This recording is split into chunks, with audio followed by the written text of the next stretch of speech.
हेल' लोगोफोर दिनै 11 नभेम्बर आरो बे 11 नभेम्बरनि फुंनि समाव नोंथांमोननो गोनां माखासे बर'फोरनि सायाव रादाब आरो बेजों लोगोसे कारेन्ट एफेयार्सफोर नोंथांमोननो जथायनानै लाबोदों। दा फैदो फारि फारि मा दं नोंथांमोना फार्स्टनिफ्राय लास्टसिम नुनो मोननाय जागोन। फार्स्टआव खौरां हिसाबै लाबोग्रोदों, उनावहाय बिनिफ्राय कारेन्ट एफेयार्सखौ जथायनाय जागोन आरो कारेन्ट एफेयार्सनि पिडिएफ फाइलखौ नोंथांमोननि थाखाय लिंक डिसक्रिपसनाव होनाय जागोन। बेजों थांनानै नोंथांमोना नायनो हानाय जागोन आरो जेसेबांनाखि बाव होनाय खौरांफोर दङ बिनि सायाव नोंथांमोननो डिसक्रिपसनाव लिंक होनाय जागोन। बेयाव थांनानैबो नोंथांमोना बेखौ नायनो हानायनि सुबिदा जागोन। फैदो फार्स्टआव जागायदिनि जे बर'फोरनि ओनसोलारि राजखान्थियारि हान्जा बिपिएफनि अननायावसो खेबथाम रायजो सभानि एमपि जानो हादों बिस्वजित दैमारि बिथाङा। नाथाय बिथांखौ बिजेपि एबा गुबुन जायखिजाया राजखान्थि दोलोआव थाङोब्ला रावबो बेबायदि मान होनाय नङा आरो बिथाङा सिगांनि जेनाखि मोनथायफोर मोनदोंमोन एबा मा होनो स्टेटासाव दङमोन बिथाङा बेखौ मोनहैनो हानाय नङा। दा बेनि गोबां बिदिन्थिफोर दङ। दा बेबादि रायजोआव गोबां दैदेनगिरिफ्रा बेबायदि बारस्लायनायनि गेजेरजों गावखौनो गाव खैफोदाव खोख्लैलांनाय दङ। दा बेखायनो बिथाङाबो दा गुबुन राजखान्थियारि दोलोआव हाबफैबा बिथाङा डास्टबिनाव थाहैनो नांगोन आरो बे खोथाखौ बुंनानै होदों चन्दन ब्रह्म बिथाङा खौरांगिरिफोरनि सिगाङाव। दा बेखौबो नोंथांमोना डिसक्रिपसनाव लिंक मोनगोन। बिनिफ्राय नुगोन नाम्बार 2आव जे बिहार रायजोनि इलेक्सना जोब्बाय आरो बिनिफ्राय रिजाल्टआ मैया कमप्लिटलि होनाय जाबाय। दा बे बाराव नुनो मोननाय जागोन एनडिए सरकार। दा बेयाव नुनो मोननाय जादों नोंथांमोनहा बाहाय बांसिन हिसाबै मोननाय जादों 75 सिंगेल हिसाबै राष्ट्रीय जनता दल बिथांमोनहा नोंथांमोननो मोनसे फट' स्क्रिनशट हिसाबै दिन्थिनाय जादों जे नुनो मोनगोन 75 मोननो हानाय जादों राष्ट्रीय जनता दल। नाथाय बिजेपिया सेकेन्डआव मोनदों 74। नाथाय बिजेपि एबा बिथांमोनहा गुबुन राजखान्थियारि हान्जाजों एलायन्स हिसाबै दङ, एनडिए हिसाबै बे हिसाबै दङ। बाहाय नोंथांमोननो दिन्थिनानै होदों गुबुन मोनसे नैबे एसियान निउस इन्टारनेसनेलनि स्क्रिनशट खालामनानै होनाय जादों। 122 सिट जाहैयो गासै बिजेपि 72 ओरैनो बाहाय 72 होदों एबा 74 मोन डेटाया, सरि बिनि थाखाय नोंथांमोना गोरोन्थि साननो नाङा। नैबाय नुनो मोननाय जागोन बिजेपिआव 72, बेनिफ्राय 42 जेडिइउ, बेनिफ्राय भिआइपि 4, बेनिफ्राय एचएएम 4। दा बेखायनो गासै बिथांमोननिया 122 सिट जाहैगोन। अब्ला सिंगेलै जाय 75 मोनदों बेनिफ्राय बेयो बारहैबाय। दा बेखायनो नुनो मोननाय जागोन बेहाय फैगौ एनडिए सरकार। दा उननि खौरांफोराव नोंथांमोना बेनि आपडेट मोनगोन। बेनिफ्राय नुगोन नाम्बार 3आव जे चिराङाव गोदान पिकनिक स्पट बेखेवबाय आरो नोंथांमोना बेहाय नुनो मोननाय जादों स्क्रिनशट।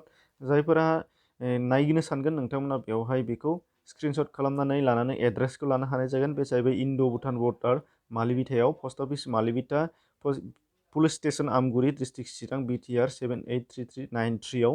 दा बेनि एड्रेसा नोंथांमोना बाव जुदि जायफोरा थांगोन बेनिखौ एड्रेसखौ लानो हानाय जागोन।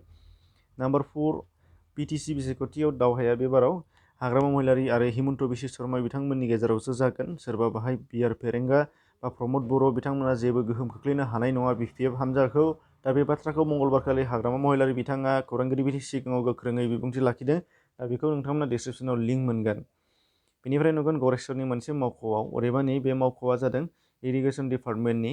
दा बेयावहाय साइन बर्डआव बर' आरो इंराजि मोननै रावजों लिरनानै साइन बर्ड लिरनाय जादोंमोन। दा बेखौनो असमियाखौबो जायगा होनो थाखाय दाबि खालामनानै बिथांमोन माखासे आफादनि सुबुंफोरा साइन बर्डखौ बुफायदों आरो मावख'गिरिनि सायाव दाबि दैखांदों जे असमियाखौबो बाहाय जायगा होनांगोन आरो असमिया बाहाय फार्स्ट जायगा मोननांगोन। नाथाय बिथांमोनहा बुंदों रोखायै जे जायखिजाया आसामनि थागिबि रावारिफोरनि रावफोरखौ जायगा होनायाव जेबो बुंनांगौ गैया, नाथाय असमिया जायगा बाहाय थानांगोन आरो असमिया बाहाय फार्स्ट जायगा मोननो नांगोन होननानै बिथांमोनहा दाबि खालामनाय नुनो मोननाय जादों।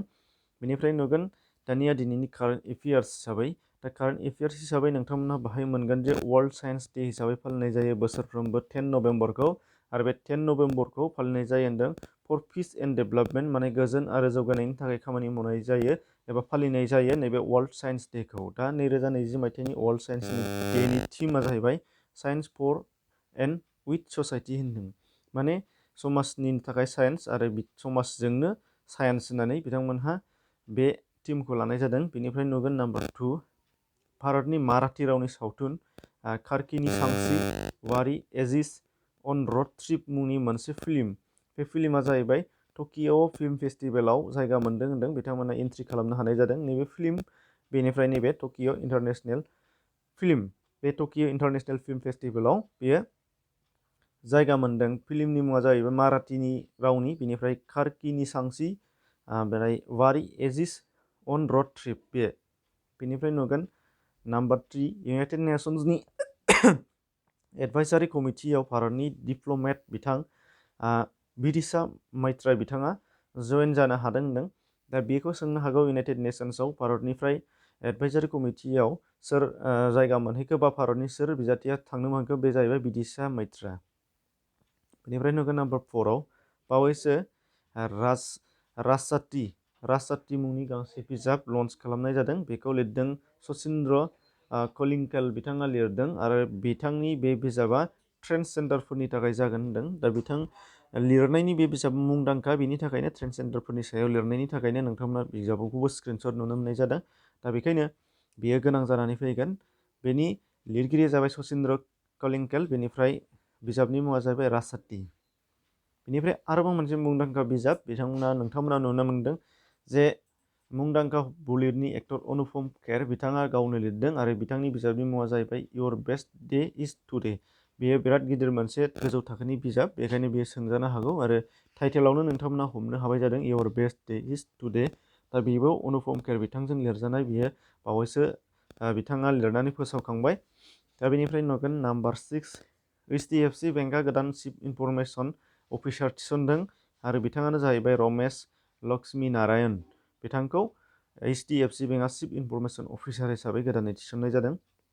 नाम्बार 7आव भारतनि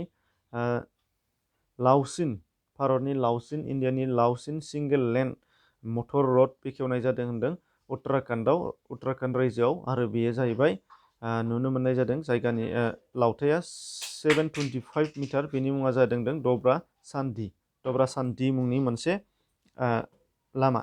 बेखौ नुनो मोनदों नोंथांमोनहा। दा बेखिनि दिनैनि थाखाय एसेनोसै, गोजोन्थों।